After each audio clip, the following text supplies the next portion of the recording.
Assalamualaikum warahmatullahi wabarakatuh. Perkenalkan, nama saya Sustiana Dikidania, NIM 721-141-9156 dari Lomba Akuntansi D 2019.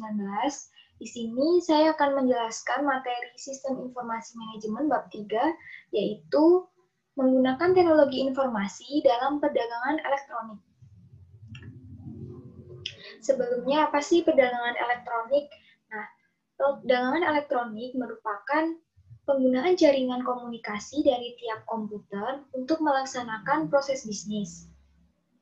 Dalam perdagangan elektronik ini ada e-commerce di luar batas perusahaan, yaitu yang pertama business to consumer, yaitu yang mengacu pada transaksi-transaksi yang terjadi antar sebuah bisnis dan konsumen akhir produk. Contohnya, toko eceran ke konsumen. Nah, dari konsumennya ini merupakan konsumen akhir produk.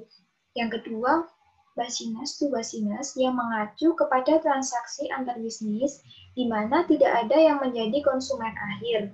Contohnya dari produsen ke distributor. Nah, keduanya ini saling menyalurkan kembali produk tersebut. Manfaat yang diharapkan dari e-commerce ini ada 3. Yang pertama, perbaikan layanan pelanggan sebelum, selama, dan setelah penjualan. Yang kedua, perbaikan hubungan dengan pemasok dan komunitas keuangan. Dan yang terakhir yaitu peningkatan imbal hasil ekonomis atas pemegang saham dan investasi. Kendala-kendala yang dialami dalam penggunaan e-commerce ini, yang pertama ada biaya yang tinggi, kekhawatiran atar masalah keamanan, peranti lunak yang belum mapan dan belum tersedia. Ruang lingkup e-commerce ini bersifat dinamis dan ruang lingkupnya dapat berubah dalam waktu hanya beberapa bulan saja. Jalan menuju e-commerce. Nah, pertama, perusahaan merasa bahwa manfaat yang diharapkan lebih besar daripada biaya dan memutuskan mengimplementasikan e-commerce. Yang kedua, rencana bisnis strategis akan membekukan komitmen untuk menggunakan e-commerce guna meraih keunggulan kompetitif. Yang terakhir, perusahaan harus memperoleh kecerdasan bisnis, sehingga bisnis tersebut akan memahami peranan potensial yang akan dimainkan oleh masing-masing unsur lingkungan.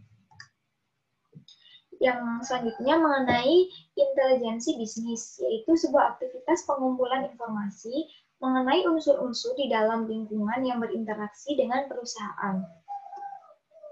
Unsur-unsur intelijensi ini antara lain basis data eksternal, yaitu sebuah perusahaan tidak harus mengumpulkan informasi semuanya sendiri, karena sudah tersedia basis data komersial penting yang memberikan informasi mengenai hampir semua subjek yang ada.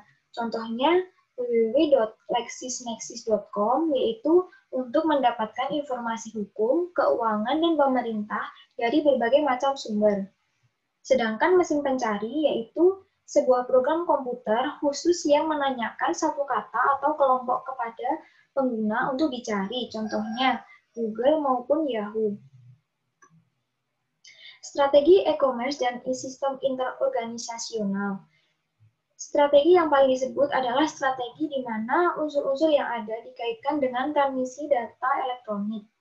Nama yang diberikan untuk strategi ini adalah sistem interorganisasional atau sering disebut IOS. Istilah yang sering digunakan untuk IOS adalah EDI atau Electronic Data Interchange atau pertukaran data elektronik.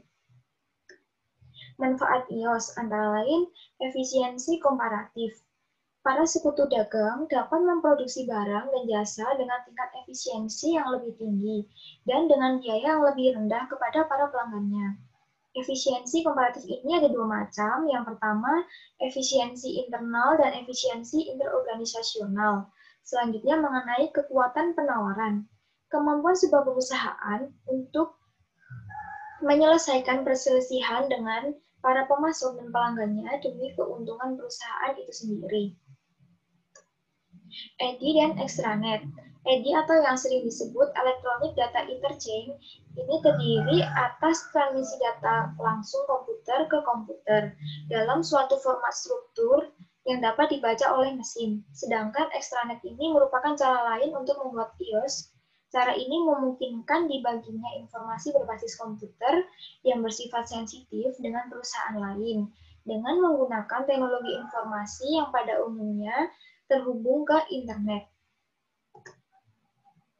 Manfaat yang secara tidak langsung ada 4, yaitu mengurangi kesalahan, menurunkan biaya, meningkatkan kemampuan untuk bersaing, dan juga meningkatkan efisiensi operasional.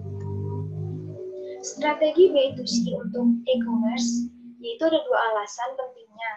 Yang pertama, semakin banyaknya jumlah produk dan jasa yang tersedia untuk pengiriman digital. Dan yang kedua, yaitu banyaknya pelanggan yang mulai melakukan pembelian menggunakan sebuah web. Produk digital dan produk fisik. Nah, produk digital ini merupakan beberapa produk dan jasa tertentu yang dikirimkan kepada pelanggan melalui internet. Contohnya compact disc atau CD. Sedangkan produk fisik atau produk-produk barang yang tidak dapat dikonsumsi melalui web, sebagai gantinya barang tersebut dikirimkan ke pelanggan. Contohnya yaitu online shop atau perdagangan online. Kemudian mengenai penjualan maya versus campuran.